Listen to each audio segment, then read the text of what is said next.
Breaking news, vous allez en direct à Manchester City Center et Scanini Tozolanda. Breaking news à l'élo. Nabasengo à l'élo, vous allez voir en direct qui y a Softest TV, puis vous allez voir la Sentinel TV. Vous allez Proverbe 30-30, le messager de la bonne nouvelle.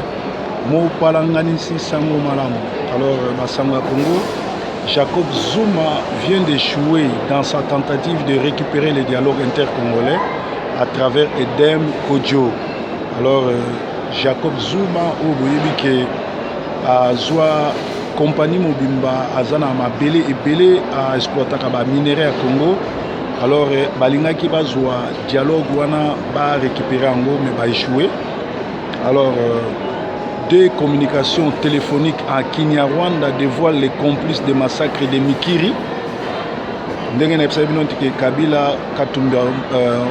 Kabila Katumbi,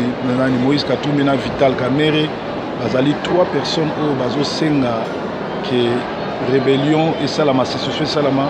pour Kabila na Kamerhe bakene na Est Kivu, Moïse asala sécession katangeze pe mboka e kabwana poete basi bazui ba contrat ebele yango bomonaki Moïse Katumbi na Vital Kamerhe babalani kotambola en Angleterre, en Londres, il a signé un contrat il y a Kabola Mboka. Mais c'est un peu de Mboka, tout le monde et Salamate, un complice. Moïse Katumbi a poussé à Katanda, Mbokatanga, Kyungu, Batouana, côté naé. Kabila s'est à rendre Kamerhe populaire, puis Katumbi, Azoko Saka qui va maltraité, Azoko Saka qui va Kangaye. Nous avons surtout des stratégies pour akoma populaire petango akozwa décision bakatange oyo baza batakwiti bamona ke azali ba o balangwa po ba o ba régiment pe bali bamona teke les années donc UK azo soutenir bango bakabwana États-Unis nde alingi tous à l'ensemble. Donc soulèvement populaire n'est très important pour esikola mboka to bengana système nyonso ya Rwanda. En passant na utkozwa sango moko ya mawa bayebisi biso ke ndeko na biso président Mokia Gabriel Mokia a empoisonné à un état grave. Il y a un hôpital nani aza pointé du doigt ezali Moïse Katumbi na Kamerhe azali pointé pour balobi ba franchise na ye et lobeli na ye yango ezopesa ke vérité azoloba bazokoka ko supporter yango na diaspora esengeli boyeba Congo Mikili Kazarema na RTNC na chaîne ebele Congo Mikili Kazarema na RTNC ezali ba chaîne oyo bazui mbongo ebele pona ko endormir ba congolais pona ko lalisa ba congolais ko distraire ba congolais na masolo ezangati na botika koyoka jamais Kazarema to Congo Mikili elobela makambo ya génocide to elobela makambo ya révolution. Donc bazali bongo batu oyo bazali ba traître oyo bazali ko dina Congo etikala ndengwana ko bazui ebele. Alors ba futi bana basi oyo baza ba dévergondé ba oyo bazali bongo na ba démon pour ba kanisi que ba ko nuire proverbe nzoka bazo sala publicité ya proverbe yango moni mokili mobimba baza ko compter kaka sur proverbe. Toloba qui était la lesbienne oyo ya Canada basibisaki touché bapesi bokono po atushaki 10 000 pounds na bato ya sida. Donc bino ba jeune fille bokeba ba marié bokeba ba célibataire bokeba bato baza na bokono ba na sida ba se décider ba kufa bango mokote. Alors thank you thank you yango bazo sala nyonso ko ka sida. Alors soki muto ayeko lukayo fiançailles en tout cas exiger bokene na ye na hôpital au sala nyonso tout à la kisayo état de santé na epo eza mawa mingi po eza mawa mingi na niveau ba église botala kolata ya bandimi ya ba église bokomona niveau ya perdiction niveau ya kobunga bato ba soit disant bandimi bakoma kolata onire bato bazokendo sala prostitution même bato bakendaka na babar balataka bongo te tolobaki lisusu ke ba pasteur ya Kinshasa bateki mboka basali bazwi bambongo po na kodétruire mboka ezali mawa mingi bapasteur nyonso église de réveil eza mawa mingi en réalité église de réveil yango nde ebandi avec proverbe 30 na misala oyo tozosala na baréalité tozosala ezali ndenge wana alors bato ebele bazoyeba te ke mosala oyo tozosala toexpose vi na biso tonimi bafinga tonimi bationga tonimi baloba nyonso mais ezali mawa mingi parce que Congo Mikili Kazarema transmet aux internautes l'esprit impie, l'esprit d'égarement et la prostitution et la sorcellerie. Alors moi na Congo ya malamu kwa nationaliste vraiment akokotala ka ba émission ba insanité en émission édifiée au moins na Sentinelle TV avec proverbe bozali édifié. Tolobaki lisusu na basanga Congo où ezali awa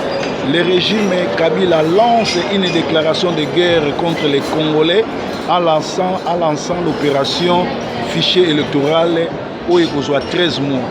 Donc, balingi ko contourner constitution, balingi ko sala glissement, koleka par force, alors balancer déclaration de guerre contre la constitution puis contre les Congolais. Et sengeli ba Congolais ne surtout telle maladie février oyo to empêcher les Rwandais Kabila na peut perdre naé baleka na ko voter loi oyo parce que loi oyo et que ça là qui 13 mois pour préparer l'élection c'est-à-dire au côté déjà na glissement peut ba changer constitution et sengeli na Congolais to telemela bande ko na biso baza un peu partout to telema pour to telemela likambo oyo parce que kaka ndenge to lobaki que soulèvement populaire nde et ko libérer mboka. Les Congolais n'accepteront pas et doivent pas se laisser faire et barreront la route à Kabila, Kimbuta et tous ces dictateurs. Sorry. Les dictateurs de Kabila qui a échoué 15 ans durant. Bah les citoyens en camp, il y a Banamboka, soulèvement populaire, ndé ekobengana système tout y occupation, peut empêcher Katumbi, Moïse, na Kamere, na Kabila ba balkaniser mboka parce que mission na bango ezalaki yango wana bazo travailler ensemble, bazu bambongo ba signer ba contrat pote ba kabola mboka wana. Alors boyoka boulevard Sendwe, Janson Sendwe, Polo, Okito, Lumumba, bien que balobelaka mingi Lumumba même Polo na Okito na Janson Sendwe bazali bato oyo babundaki ba mikabaki pote Congo ekabwana te pote makila ba Congolais tanga te pote makila ba Congolais et sopana te bokanga ba kombo boulevard Sendwe lelo boyoka Sendwe Polo Okito na Lumumba baza ba héros o babundaki po Congolo etikala moko ezala indivisible kutu ba peyaki na prix ya liwa na bango alors bana ya batu wana bapambolama tozosenga na ba Congolais bazo esprit ya Mpolo ya Sendwe ya Okito na Lumumba ba protéger mboka biso toza ba lion a cédaka mboka na été lion a cédaka territoire te lion a protéger ka territoire na ye alors pourquoi lelo oyo bozotika imbwa ya un Rwandais ya imbwa ayo ko diriger ba léopard biso toza ba léopard a protéger ka territoire na ye bomonaki na tango ya Mobutu le léopard a protéger ki territoire pe atambwa moko ayaki ko poussa na pembeni te. Freddy Wanga ayemba génocide na Congo esengeli to banda kolobela génocide na Congo esengeli to banda kobeta masolo ya Congo parce que ba chaîne lokola ba Congo mikili ata mokolo moko eti kolobela génocide na Congo te parce que bazali ba kolabo bazwi mbongo ebele pe bato wana bayeba ke tango tozosala révolution tokokanga bango bakosamba parce que bakolaborer na ba ennemi. Ba Rwandais o bazobundisa biso lelo cheval de bataille na bango ezalaka hôtel Rwanda o ezali faux génocide biso ba Congolais ba Rwandais basali génocide pa na biso photo lobelango to sensibiliser ba mokili mobimba partout ozali Canada, France, Belgique, Allemagne, Hollande partout ozali lobelaka Italie, lobela en Afrique du Sud, lobela génocide et salamaki na Congo et ko sunga mboka. Alors to médiatiser génocide na biso ba Rwandais ba sali na Congo eza devoir ya tout Congolais à partir ya lelo lokola bozo sepela langa lokola bozo linga to koma ko médiatiser Congo ya puli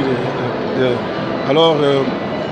eloko musutu ko sala to médiatiser yango Congo ekomi mboka to lelaka bibembe Congo ekomi mboka po babimisa mutu akufi po babimisa mbongo foza loyebani soko yebani te bande kono ba na poto ba boma ba babimisa mbongo. Alors et pourtant na se ya mabele na biso toza na biloko ebele oyo ezopesa biso mbongo, ezopesa biso lokumu, mais nyonso ezokende na Katanga, ezokende na Uganda, ezokende na Rwanda, ezokende na Zambie, ezokende na Afrique du Sud. Congolais aza kozwa eloko moko te. Alors totika jamais imbwa ya Kabila aya konyonga ba léopard. Alors na utaki koloba ke Gabriel Mokia batieli poison aza en état grave, loboko na Nzambe za likolo na ya za hôpital. Bazo pointer des doigts Vital Kamerhe oyo toyebisa bino ke aza na biso te, akosilisa bino moko na moko oyo bozolanda ye parce que azali moto na biso te.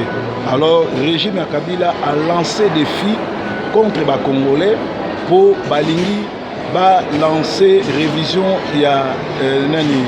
ya CENI na fichier électoral oyo kozwa 13 mois.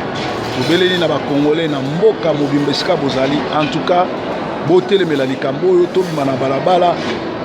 tobenga na pouvoir oyo occupation parce que pouvoir oyo ezali malamu te. Alors omoni net ba place aboza ba restaurant ba italien place à cher,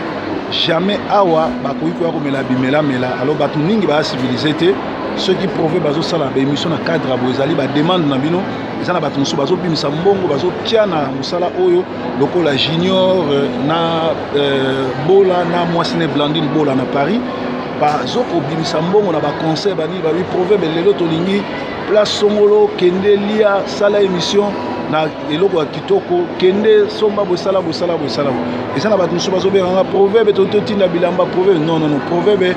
a zana kude ya makamba bilamba boye bango bien que aza Didier Forme alata kala King Kester Ayemba, mais proverbe a zwaka eloko ya n'importe qui te parce que nazomi kengela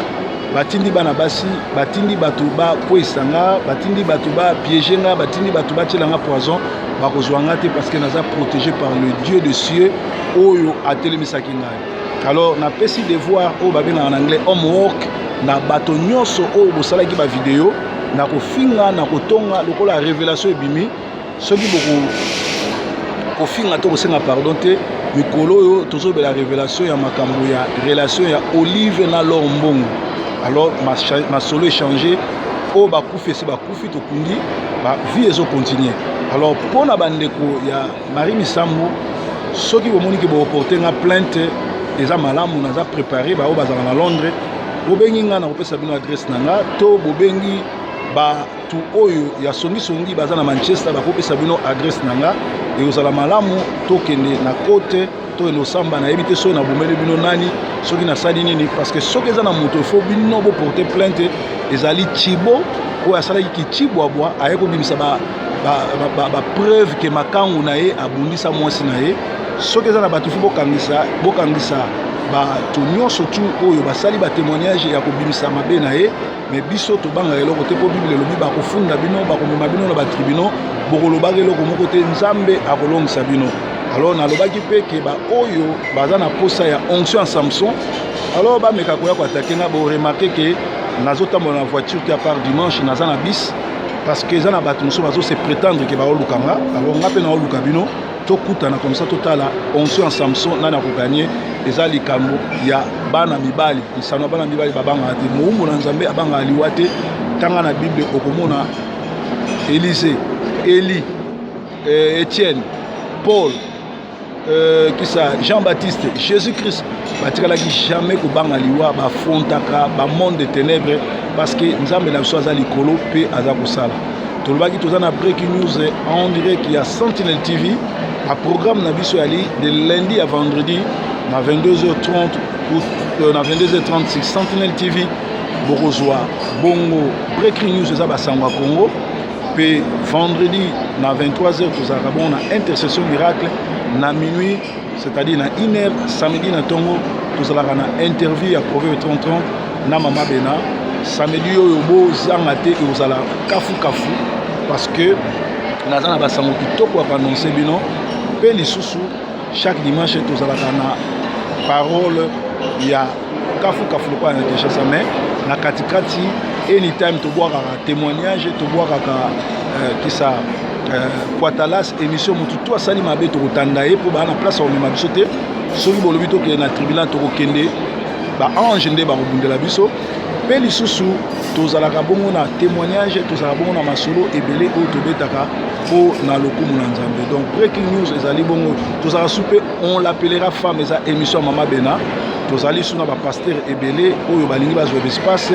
bandeko pe ya Kinshasa basengi bazwa espace tozali kozela pe Pacho RFI mwana moteketa akoya ko rejoindre biso na break na émission na ye oyo nyonso aza na ba émission aya nango tokosolola be émission éducative pe édifiant na ya politique. Alors mutu nyonso tu oyo alandaka Congo mikili to alandaka Kazarema ayebake ezali site oyo ezopesa négativité na communauté za site ba collabo ezokotsa ba esprit impire esprit ya kindumba ya koloka nyonso tu wana sengeli boyebake ezali mabe mingi. Alors Patrice Mokonzi ya musique abongwama te pe ata mutu moko ya misala ya mabe il faut to délivrer bango ba église de réveil ba église catholique nyonso tu wana eza ba église satanique église de réveil yango ebandi na proverbe. Merci ndenge boza na confiance na biso, merci ndenge bozo kobenga, merci ndenge bozo salela biso pe toko décevoir bino te po toza na bino. Donc ezalaki breaking news on dirait que ya Manchester toza bon na Arndale esika moko kitoko oyo ba Congolais bakutanaka